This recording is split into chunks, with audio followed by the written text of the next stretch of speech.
Y el día lunes, bueno, con el grupo 1 haríamos ya la parte de método final, ¿ya? Entonces eso es la parte práctica que ustedes tienen que hacerlo. Y ya de aquí a 2 semanas más o menos vamos a calcular a fin de mes, sería el examen. Hemos hablado ya de esto, simplemente estamos recordando. Por favor, les pido su atención a las personas que están jugando. Denme 45 minutos a 1 hora de atención exclusiva. Después de eso, digo, me gusta Ricardo de esa forma. Ricardo, no la directa Aguilera, Ricardo, quieren aprender, colaboran y participan. Por favor, participen. Esto nos interesa a nosotros. Yo estoy hablando de la parte que se entiende, ¿ya?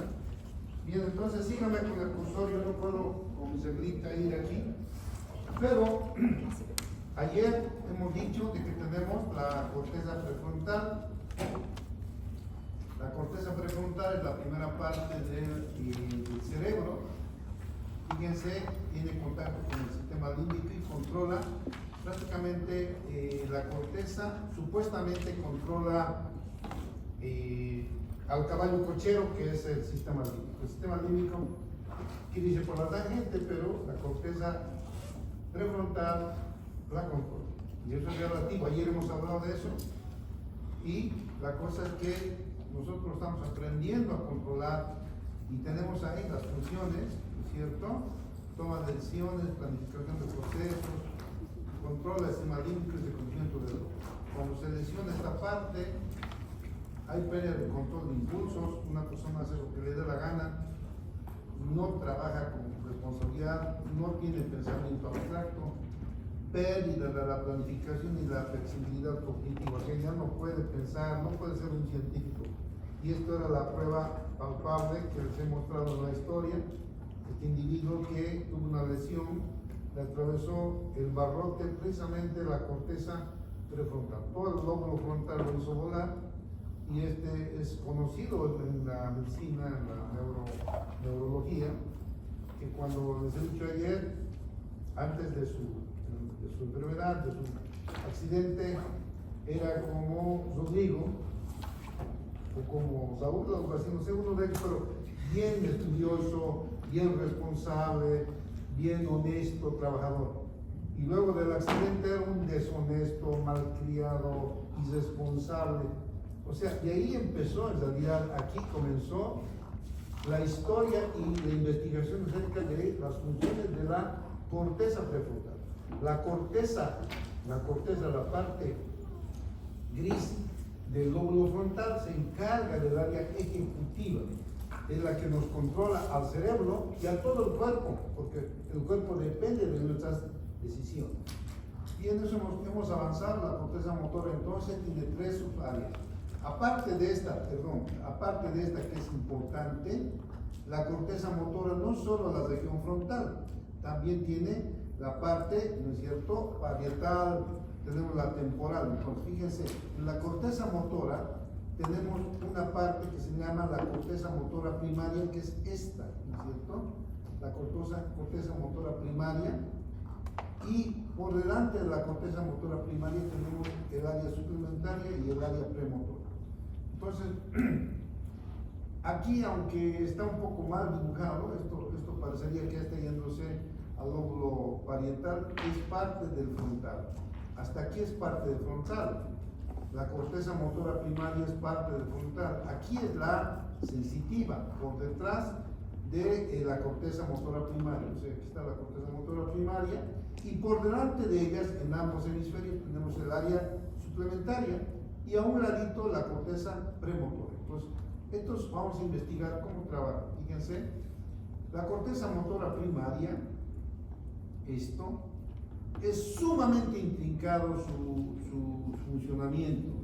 La corteza motora primaria, como vamos a avanzar ahora, si me alcanza el tiempo y si no, el día miércoles con ustedes, terminando, la corteza motora primaria recibe aferencias de cómo va a ser el movimiento desde el tálamo, desde la región extrapiramidal, que vamos a ver ahora, ¿no es cierto?, para tener un movimiento exacto. Entonces, la corteza motora primaria no es tan sencilla esta corteza. Nosotros la avanzamos así, tenemos ahí que la cantidad de neuronas dibuja, hace que en este caso el Penfield es un médico que ha diagramado, ha graficado, por ejemplo, la parte de la mano con los dedos, es una gran parte de neuronas que manejan los dedos.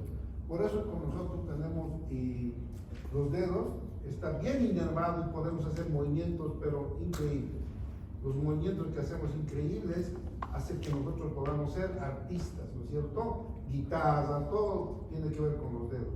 También, pero los labios, ¿no? Entonces ahí está diagramado, graficado la significancia que tiene la corteza motora primaria, ahí se llama homúnculo motor. Pero esta corteza motora primaria está formada por células, es más intrincado, fíjense, esto tiene aproximadamente 4 milímetros. En ustedes debe tener 4, en una persona que no estudia tiene 2 o menos. Cuanto más estudia la persona, tiene más. Estas neuronas, atiendan por favor, estas neuronas que estamos viendo aquí, aumenta tanto en sinapsis, aumenta en volumen, dependiendo de la actividad que nosotros le damos. Por tanto, en esta parte de la corteza motora es para mover los objetos. Una persona que, por ejemplo, qué sé yo, baila ballet o hace piruetas, obviamente que tiene mayor cantidad de neuronas aquí.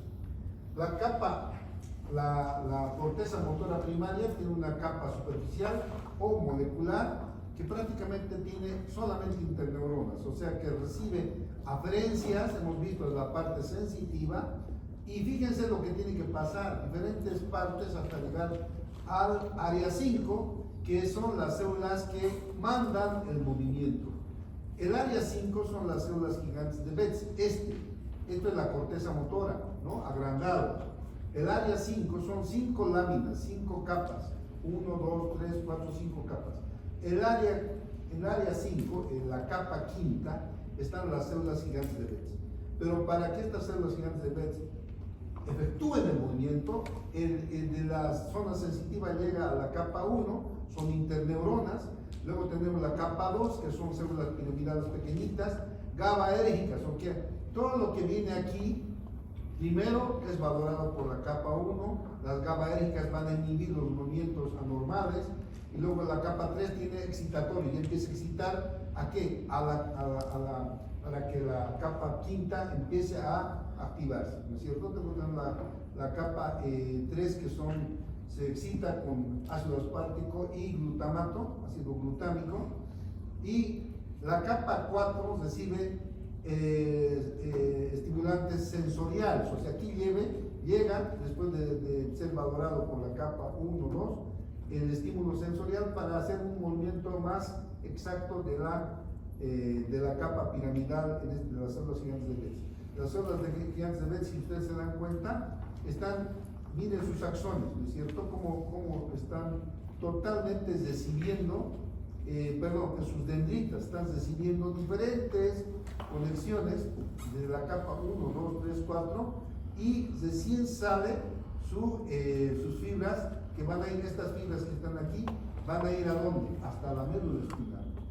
Pero para llegar a la médula espinal, lleva asesoramiento de todas las capas de la corteza motora primaria. La corteza motora primaria no es tan sencilla.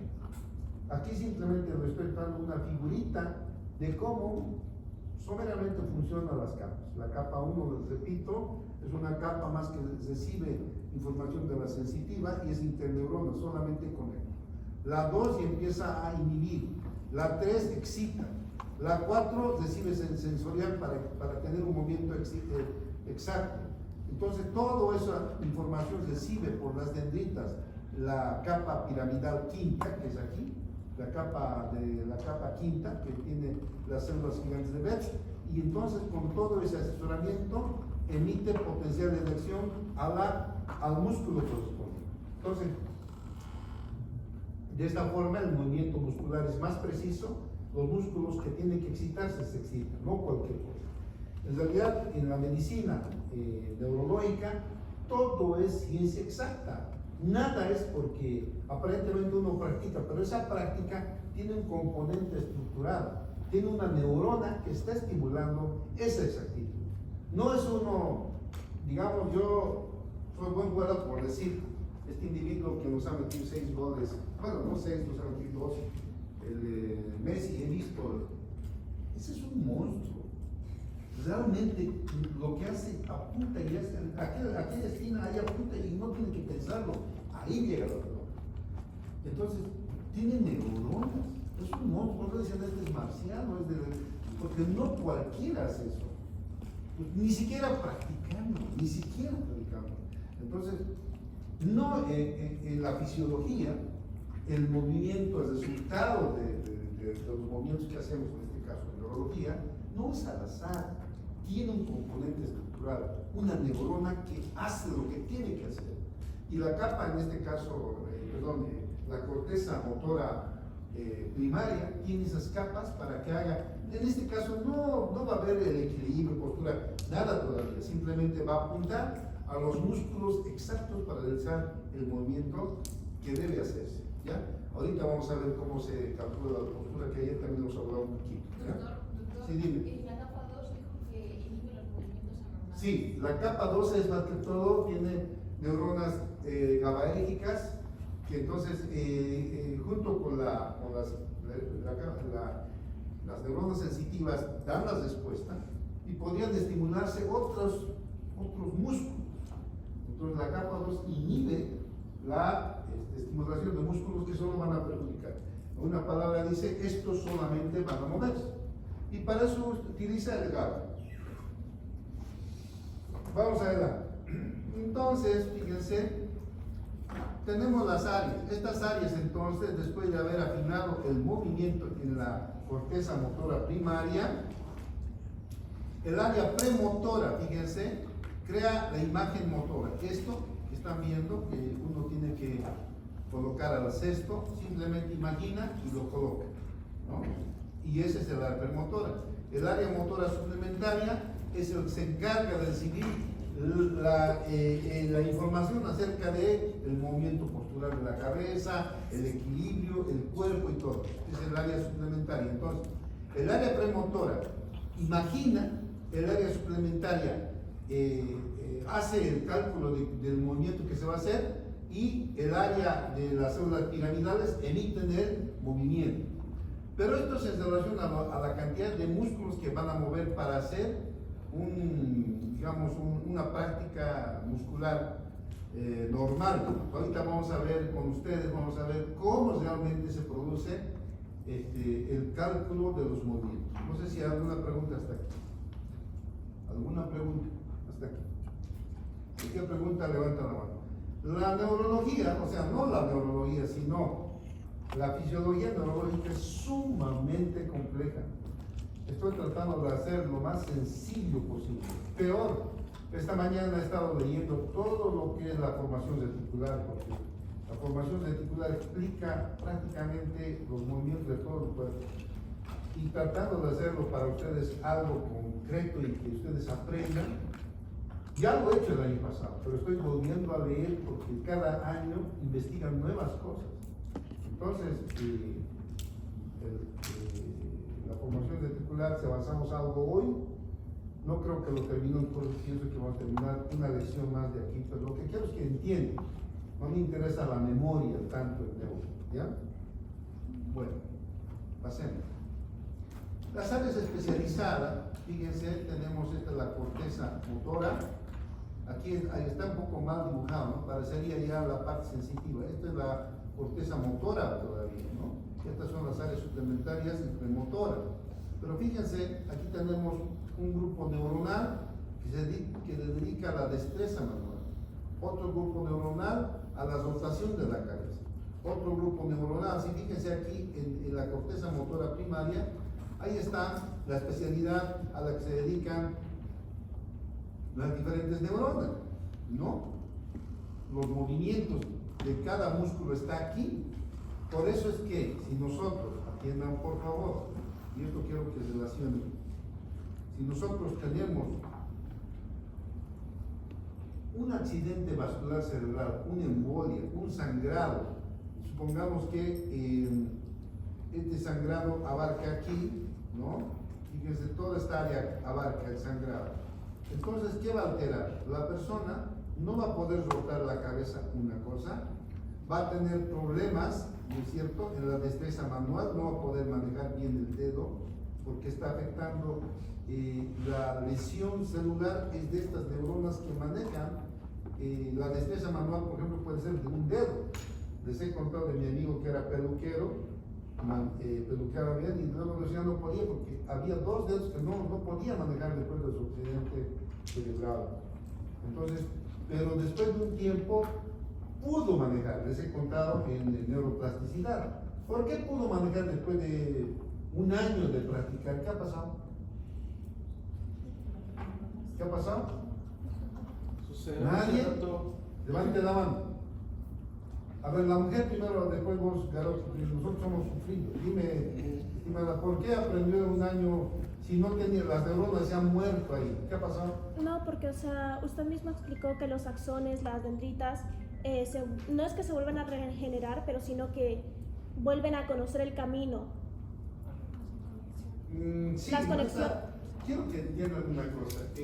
Ahí decimos, hay grupos celulares ahí, ¿no? Rotación de la cabeza, movimientos de ojo, movimientos de la mano. Pero claro, ahí están. Sin embargo, ahí, en ese movimiento de la mano, no todas las neuronas se están moviendo. Solamente son unas cuantas, como aquí, por decir. Los que llevan la batuta del grupo paralelo 2, ¿cuántos son? Vemos aquí, tienen arriba de 70. Son 4, 5, 6 personas que están llevando la batuta del curso. El resto está jugando Nintendo. Igual sucede en el cerebro. En el cerebro, las personas, las neuronas que manejan el movimiento no son todo el grupo muscular o todo el grupo neuronal. Son el 20%, inclusive a veces menos o más, manejan el movimiento. El resto están así. Entonces, cuando hay lesión, se lesionan tanto trabajadores como neuronas que no hacen nada, pero un grupo queda que no hacía y sin embargo ahora queda libre. Cuando nosotros estimulamos la neuroplasticidad, esas neuronas que manejaban la mano, empiezan a tomar, a suplir el lugar de las neuronas que han muerto. ¿Y en cuánto tiempo? Depende, que es generalmente meses, ¿no? No es de un día para otro. Yo he visto lesiones en las cuales la persona no podía caminar, pero ya poco a poco, al final caminaba y al final ya consigue empezando. No es que se han regenerado las neuronas, sino que las neuronas de ese grupo han suplido, han aprendido, como dice la señorita, han aprendido la función. Es como si aquí, pongamos, estos individuos que son del grupo paralelo 2, las personas que no se han aplazado ninguno, necesitamos representantes de la católica, lo llevamos a ellos y nos quedamos como que se han aplazado. Pero ¿acaso no pueden? Pueden, simplemente leer, ¿no? Entonces para el próximo año necesitamos otro grupo y les esforzamos. Tienen que estudiar y aparte listo, también son, así es las neuronas de la corteza. La corteza, un grupo funciona y otro grupo está de flojo. Cuando ustedes estudian, a la fuerza los hacen trabajar a todos. Cuando ustedes no estudian, están de vagos todo el mundo. Así es el cerebro es similar. Hay que hacerlos participar. Por eso es un error, siempre cuando veo en el hospital a los niñitos para que no molesten, y espero que sus hermanitos, sus sobrinitos, no permitan eso. Le dan su celular. Y así miren como este pelado, ¿no? Ya no está haciendo. Para no molestar, le dan su celular y Benito está ahí. Todo el mundo está ocupado. ¿Qué está aprendiendo? Nada. las neuronas de su cerebro están dormidas, solamente está captando una información ahí, o sea, no trabajan, no solucionan problemas, no están en actividad, en este caso su neuronas. Es la peor forma de aplanar la mente de los niños celular. Yo siempre les digo, no le des celular. Yo tengo un familiar pequeñito y siempre las mamás, para que no molesten, mucho molesta a este chico, le da el celular, y el celular ya dice la mamá tranquila. No, es preferible que la mamá esté fregada, pero que el niño esté con juguetes, esté con zastis, esté haciendo, esté conectando, esté, qué sé yo, cualquier cosa, pero no puede estar en este caso una tablet o un celular. Aplana su mente, nunca va a ser un profesional, nunca, van a ser cualquier cosa menos un profesional si siguen así. Entonces hay que impedir. Cualquier pregunta levantan la mano. Entonces, tenemos grupos celulares, este grupo, por decir, este grupo celular, pues, ahí no está bien, aquí yo explicando, ¿ya? Entonces, de estas células aquí, no todo el 100% tienen destreza manual. Efectivamente, aquí está uno, otro, ahí están manejando. Pero muchas están durmiendo, están simplemente vegetando las neuronas. Se muere un grupo, este grupo se muere, aquí queda. Entonces, esos que están ahí tienen que aprender. ¿Y cómo lo hacemos aprender para que aprendan un movimiento? ¿Qué hacemos? Ejercitar. Fisioterapia. Práctica. ¿Cómo es el que no puede caminar? Con su cogerito. Poco a poco, ¿no? Después ya, más rápido. Después más rápido, entonces más se van agregando. Cuando uno ordena, tengo que caminar, entonces se ponen a practicar las neuronas. Estimula el funcionamiento neuronal. ¿Ah? Estimula el funcionamiento neuronal. Estimula la acción moviliza las neuronas. Si uno no acciona, no hay nada, no hay nada. Tienen que moverse, tienen que hacerlo, tienen que leer, tienen que repasar, tienen que tomarse examen ustedes mismos. Y no he aprendido, pues vuelvo a leer, esa es la forma. Entonces las neuronas se suman unas, otras, y al final pues uno ya es más, domina mejor. Sí, ¿quién quiere preguntar? Y en este caso, digamos, cuando el paciente por un accidente quedó en silla de ruedas, en este caso, y él fuera. No. El que silla de ruedas es palabra mayor. Silla de ruedas quiere decir que ha lesionado la médula. Y la médula, una vez que lo has partido, entonces eso no es una neurona. Son millones de axones que se asocian. Aún así, si hubiera alguna conexión, hay crecimiento. Puede volver a mover los pies, pero caminar. Muy poco. Muy poco, difícil, pero están inventando ahora. ¿Aparato? Claro, informáticamente están inventando cómo conectar los axones. Ya, sigamos, por favor. Vamos a ver el sistema piramidal. Atiendan, por favor. ¿Qué es el sistema piramidal? También llamada vía córtico-espinal. Es la vía motora somática voluntaria. Pero se acuerdan que estamos viendo atrás, esta vía somática es más compleja, viene de aquí. Estos son los que manejan el movimiento, pero esto para moverse tiene que haber diferentes capas que lo van a asesorar y sale por aquí un movimiento a un músculo. Entonces no es tan sencillo, o sea, la medicina en realidad si nosotros la manejamos científicamente, sistema piramidal, porque en la capa 5 están las células piramidales, las células gigantes de Betz, son las que manejan todos nuestros movimientos. Entonces, ahí nace la vía córtico-espinal, en la capa 5, ¿no es cierto? Y estas fibras son grandes, mielínicas, ¿no? Se llaman células piramidales gigantes de Betz. Y estos van a ir por donde? Hasta el bulbo, allá decrusan, o sea, ¿qué quiere decir? Entrecruzan la frente entre ellas y van a inervar el lado contralateral. Una vez que decrusan, tenemos dos vías, un cruzado lateral y un espinal ventral. Y aquí está mejor con el dibujito.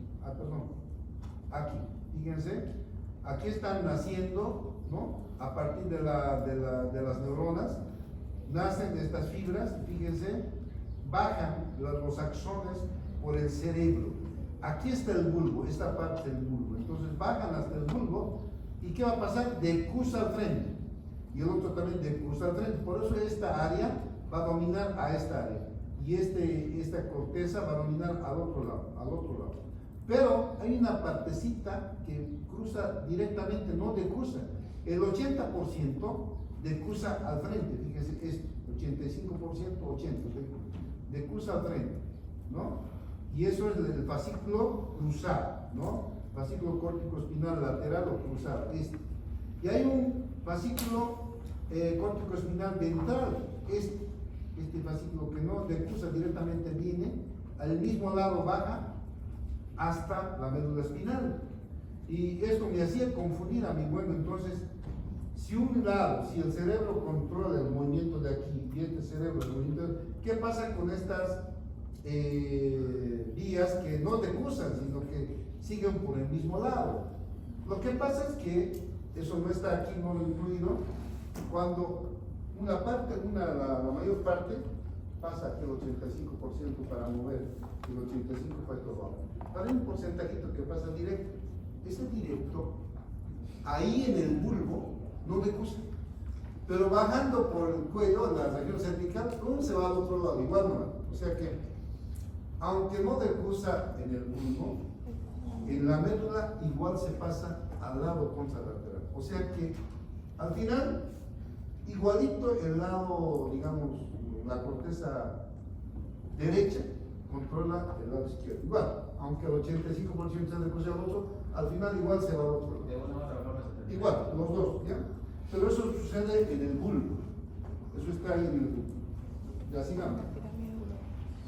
Entonces tenemos las dos vías, la ventral y la lateral. Vamos a la, fíjense, aquí les he dibujado esto para que entiendan el sistema piramidal. Aquí en la capa quinta, las células gigantes de Betz, nacen los axones y van por la médula espinal hasta donde van a inervar cada músculo. ¿Se imaginan ustedes? Cuando hacemos así con el dedito, desde la corteza motora están yendo los axones, ¿no es cierto? Entonces, desde aquí viene el potencial de acción y movemos los dedos, pero a todos los músculos, ¿no es cierto? Entonces, ese es el sistema piramidal. ¿Está entendido? ¿Alguna pregunta del sistema piramidal? Piramidal se llama porque a nivel, atiendan por favor, del bulbo, aquí, a nivel del bulbo, se forma una pirámide, o dice pirámide vulvar, una pirámide. Al momento de decusar, forman una pirámide. Y claramente establecido una pirámide, entonces lo han nombrado la vía piramidal, ¿ya? Que es somática voluntaria, mueve los músculos, ¿ya? Vamos entonces, ahora hay un sistema, por favor atiendan. ¿Qué ha pasado? Tenemos nosotros la corteza motora mueve los músculos, pero hay un sistema del córtico supraespinal. Cuando esta corteza motora de alguna forma es lesionada, el sistema córtico supraespinal son neuronas que conectan la corteza con el núcleo rojo, y esos también van por la médula espinal y van a inervar los músculos, especialmente de los miembros superiores, la muñeca. Entonces, el que tiene una lesión grande en el cerebro todavía puede mover la mano, aunque no mueve bien, pero puede mover. Por eso se llama un sistema, ¿no es cierto? Es una vía alternativa. En caso de que se lesione toda la corteza motora, tenemos el sistema córtico supraespinal que todavía permite que las motoneuronas anteriores se muevan, aunque no con precisión, ¿ya? Se llama sistema motor lateral de la médula, ¿ya? Entonces, ese sistema motor lateral de la médula, el sistema córtico supraespinal.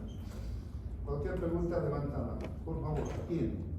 Tenemos aquí un movimiento, fíjense, pero este movimiento que nosotros queremos hacer, por ejemplo, aquí yo estoy tomando mi agüita, tiene muchos aspectos que vamos a ver ahora en fisiología, cómo se logra coordinar neurológicamente para mover este taza de café. Quiero que entiendan que el vaso en este momento, yo estoy tomando esto, el vaso, de mira, yo sé que es liviano, ¿no ven? Entonces no voy a alzar pues el vaso con fuerza así, no con suavidad porque es liviano.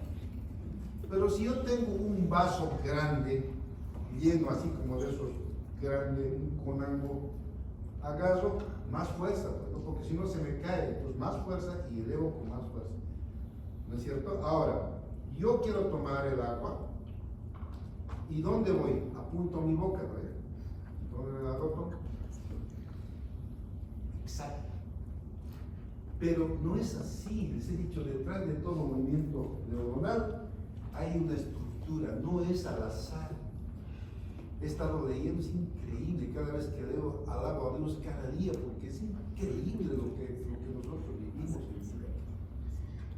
Efectivamente, las células piramidales emiten el potencial de acción para mover esto. Pero para mover yo tengo que calcular el peso, tengo que calcular la dirección, la postura, el equilibrio para que esto justo vaya conmigo. Cuando ustedes van en el hospital, van a ver gente que no puede, quiere tomar, le hacen tomar porque está mal, tiene problemas en el cerebro. Pero cuando no está la enfermera, agarra el pacientito, agarra, tengo sed, dice, soy enfermera, nada, entonces agarra, quiere tomar y se echa a un lado, aquí se echa, no calcula su boca, ¿entienden? Miren qué barbaridad, ¿no? Pero ¿cómo? No puede, porque quiere echar, antes de llegar a la boca, lo echa a su pecho. ¿Qué ha pasado? Si ese puede mover, pero no puede calcular dónde va a echar el agua, porque su boca está más atrás o más adelante. Para eso tenemos un sistema que se llama, por eso está bien clarito, el área motora es el sistema piramidal. Y abajo, fíjense, los ganglios basales deciden la fuerza, sistema extrapiramidal. El sistema piramidal solo ordena el movimiento muscular. El sistema extrapiramidal calcula la fuerza, la postura, el equilibrio, la calidad del movimiento que vamos a hacer. Si no hay sistema extrapiramidal, los movimientos son torpes. Cuando están en Neuro, en el San Juan de Dios, van a ver, pues te digo, es lindo trabajar en el hospital, porque en el hospital hay tanta caso que uno dice, Dios mío, esto no lo va a ver nunca, pero ahí se ve, porque ahí llegan. Y hay pacientes que no pueden hacer, como les digo, tóquese el dedo, tóquese en la nariz, tóquese en la nariz, pero tóquese en la nariz, y se tocan los dos, menos la nariz. Ese paciente no va a poder tomar agua, porque no calcula. ¿Qué está mal? Mueve su mano, mueve, no es paralítico, está mal el sistema extrapiramidal. Es el que controla el peso, controla el equilibrio, controla la postura, la fuerza, toda la calidad del movimiento lo da el sistema extrapiramidal. Y ahora vamos a ver superficialmente eso porque es muy profundo, pero como les digo, lo he hecho tan sencillo que don Roberto puede entender. Entonces, volviendo a lo nuestro, tenemos un sistema piramidal, el que mueve, aquí está, ¿no es cierto? La corteza motora viene por aquí, entrecruza las pirámides vulvares y va a mover cualquier músculo. Pero para mover el músculo necesita la colaboración del sistema extrapiramidal. El sistema extrapiramidal tiene núcleos, ganglios de la base aquí dentro del cerebro, que ellos calculan la fuerza, la postura, el equilibrio, el movimiento exacto de calidad, y con ese movimiento, fíjense, por una parte hace que el movimiento que está dando aquí haga un movimiento perfecto, que se llama sistema extrapiramidal. Como esto es difícil de entender, porque aquí les puedo decir que tenemos varios circuitos del putamen, circuitos del caudal, es chino es. Por lo menos se puede entender si me dan un mes para hacerlo uno por uno, entonces se podría, pero con el tiempo no se puede. Por tanto, esto nos explica. Atiendan, aquí está la organización del sistema motor, el piramidal y el extrapiramidal. Fíjense, la corteza motora quiere mover una mano o quiere caminar o quiere hacer algún movimiento. Primero, cuando piensa nomás, inmediatamente comunica a los ganglios basales y comunica también a quién, al cerebro. Solo de pensar, la corteza piensa. Yo en este momento, por ejemplo, estoy sentado, pero quiero mi agüita. Ya pienso, voy a caminar. Cuando yo pienso, ya estoy conectando con los ganglios basales para la fuerza que usan mis pies, para el equilibrio que voy a tener al pararme, para que no me caiga, porque si no me parase me puedo ir allá, pero estoy bien equilibrado. Entonces, para yo ir aquí con equilibrio y agarrar y tomar mi agua, tiene que haber neuronas que calculen mi movimiento, mi fuerza, mi equilibrio, todo. Entonces, repitiendo en este esquema, la corteza cuando quiere mover, comunica antes a los ganglios basales, ellos calculan cuánto de peso es, qué movimiento se va a hacer, cuánto, el ancho, el largo, el espacio, todo. No es que, claro, uno agarra, sencillo, pero hemos aprendido en qué espacio está ese objeto. Y el cerebelo organiza ¿qué? El equilibrio. Entonces, tenemos, atiendan por los ganglios basales, que van a calcular la fuerza, la postura, la calidad, y el cerebelo, el equilibrio. Una vez que se ha calculado el movimiento, van las órdenes vía tálamo a la corteza diciendo, ahora sí, puedes hacerlo. También el cerebelo, pero si se dan cuenta aquí, los ganglios basales también tienen fibras que van al tronco encefálico y el cerebelo también. Entonces, la corteza cerebral, sabiendo que puedes realizar esto, que ya está calculado, manda la orden por la vía piramidal, pero ahí tenemos nosotros por la vía piramidal, y ahí tenemos el tronco encefálico que está asesorado cómo vas a realizar, en qué tiempo vas a realizar, qué músculos, qué va a inhibir, qué va a aumentar la fuerza, cómo se va a equilibrar. Aquí está asesorado por el cerebro y por los ganglios basales. Mandan sus potenciales de acción a la médula espinal y eso recién van al músculo para que se haga el movimiento. ¿Está entendido o tengo que explicar otra vez? ¿Quién no ha entendido? El sistema piramidal, movimiento, nada más. Sistema extrapiramidal, cálculo de ese movimiento. ¿Está bien? ¿Está entendido? Ya. Entonces, habiendo entendido esto, pasamos a esto. El sistema extrapiramidal está formado, aquí está, ¿no es cierto?, el cerebro, aquí están los ganglios de la base. Son núcleos que van a calcular el peso, la talla, el movimiento, el espacio, todo. Estos son los que calculan. Y ahí tenemos los ganglios basales, caudado, putano, globo pálido, núcleos subtálamus de la luz, núcleos del cerebelo, núcleos del tronco. Todos estos van a asesorar cómo se va a hacer el movimiento. ¿Ya? Entonces aquí tenemos lo mismo. Entonces, ¿cuáles son las funciones del sistema extrapiramidal? Mantener y ajustar la postura, equilibrio de los movimientos voluntarios, control de los movimientos voluntarios automáticos. Hay movimientos automáticos que nosotros ni siquiera nos damos cuenta, pero es automático. Y a veces no tenemos que tenerlo eso. Por ejemplo, al caminar, al andar en bicicleta, es un movimiento voluntario automático. Nosotros hemos aprendido y simplemente caminamos en bicicleta. Planificamos los movimientos, inhibimos los movimientos involuntarios, ¿no? Las reacciones reflejan todo esto es del sistema extrapiramidal. Y ahí está, viene la corteza, manda la orden, ellos calculan y vuelve a la corteza para que se haga el movimiento. ¿Ya? Y por una parte va la corteza y por otra parte va ¿dónde? Al tronco encefálico para que para que ellos hagan un movimiento como se ha calculado. A los dos lados, a la corteza que se puede hacer y también al tronco encefálico y médula para que hagan el movimiento exacto.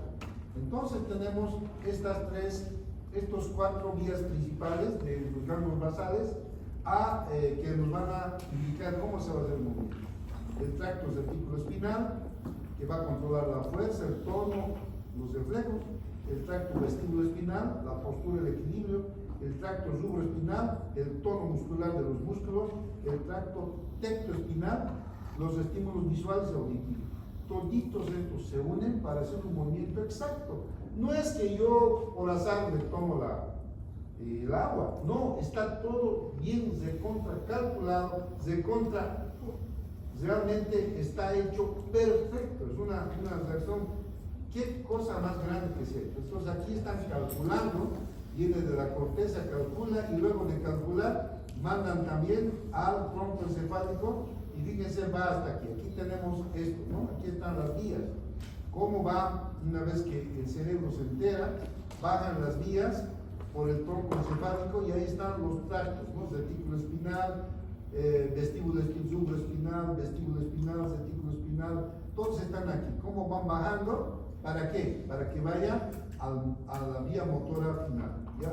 Entonces, aquí si se dan cuenta, en el asta anterior, ya está todo estructurado, ya han bajado y esta neurona sabe lo que tiene que hacer y exactamente se hace lo que tiene que hacer, ¿ya? No sé si hasta aquí está entendido. Esta parte se lea a ustedes sistema extrapiramidal en el gaito. En el gaito está bien explicado, inclusive está, a ver quién es vueltero aquí. No me he presentado nunca, pero hay gente que la voltea para hacer una cosa que esto, que no, y al final uno, pero ¿qué es lo que quiere decir? Volteándola. Y así es el libro gaito. El gaito no es bien volteado, pero se hace entender. El sistema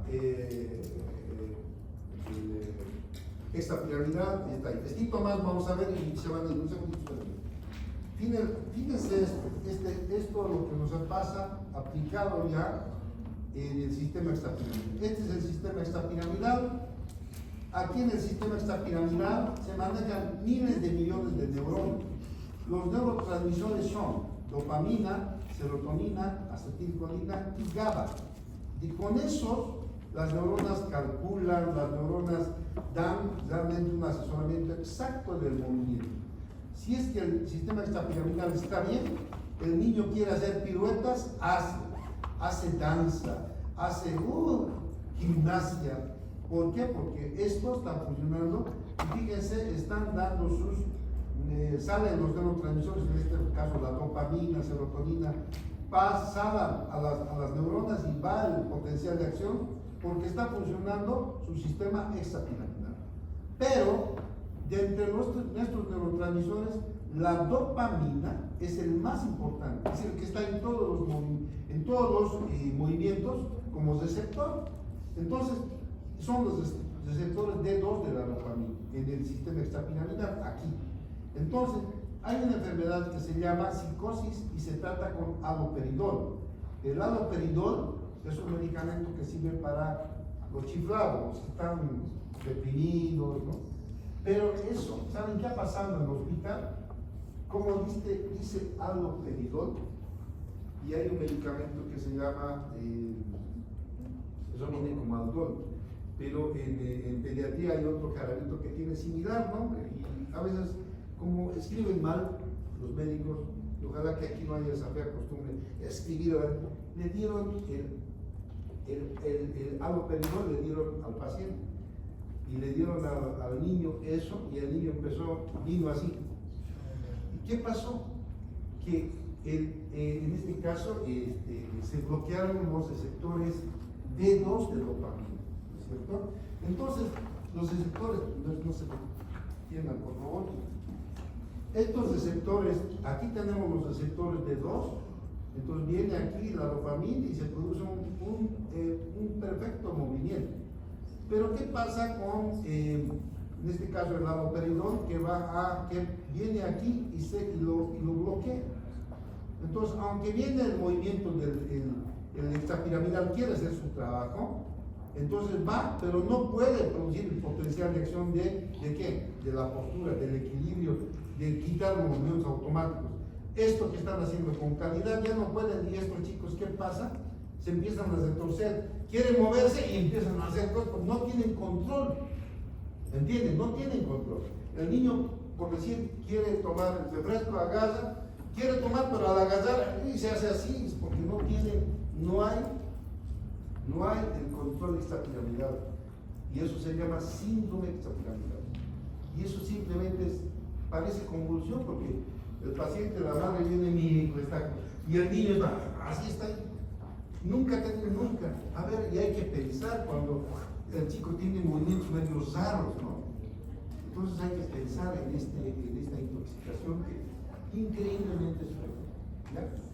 Los receptores de 2 se bloquean con ese medicamento, no funciona el sistema extrapiramidal, no se controla la postura, no puede ni caminar, se cae, parece convulsión, empieza a tener movimientos arteriosicos, quiere decir, movimientos descontrolados, porque el extrapiramidal no funciona. Todo movimiento que él piensa hacer, quiere estirar la piel y el pie se va a un lado, ¿entiendes, no? Quiere caminar y lo único que hace es caerse, entonces parece convulsión. Y eso simplemente se trata con un medicamento, ¿cierto? Entonces el niño puede salvarse, pero también puede morir con esto. Entonces, les estoy dando esto para que vean cómo funciona el sistema extrapiramidal. Tiene una función importante en el movimiento normal. Estamos hablando de fisiología normal.